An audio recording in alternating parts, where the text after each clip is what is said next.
Des d'Esquerra Republicana us volem explicar quin és el nostre posicionament inicial respecte als pressupostos que ens ha fet arribar l'equip de govern. Partim d'un context polític molt determinat, on sembla ser que aquests pressupostos ja estan acordats pel Partit Popular, per Ciutadans, pel PSC i pel regidor Trànsfuga. Pensem també que venim de pressupostos anteriors que no han estat acomplerts i també de nombroses mocions que no han estat dotades pressupostàriament.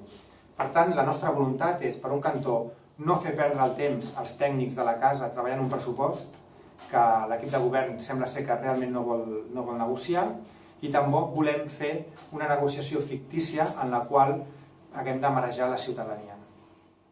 Així doncs, Esquerra el que farà és presentar 7 propostes concretes per conèixer quina és la voluntat real de l'equip de govern per negociar aquests pressupostos. La primera proposta és dotar de 500.000 euros al projecte anglès 612. Una altra proposta, la segona, és augmentar un 15% la partida de comerç i tornar a tenir el personal necessari en aquesta àrea. També demanem que s'augmenti un 15% la partida en educació i recuperar l'activitat de piscina.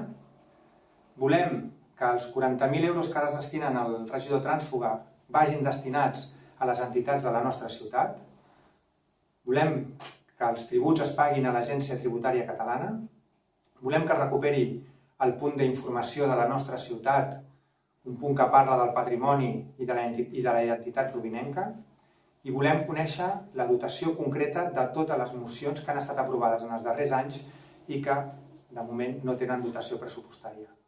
Si l'equip de govern vol entrar realment a negociar un pressupost, aquestes són les condicions que posa Esquerra Republicana. Si no, no cal que enganyin ni als partits polítics, ni a la ciutadania, ni als seus treballadors.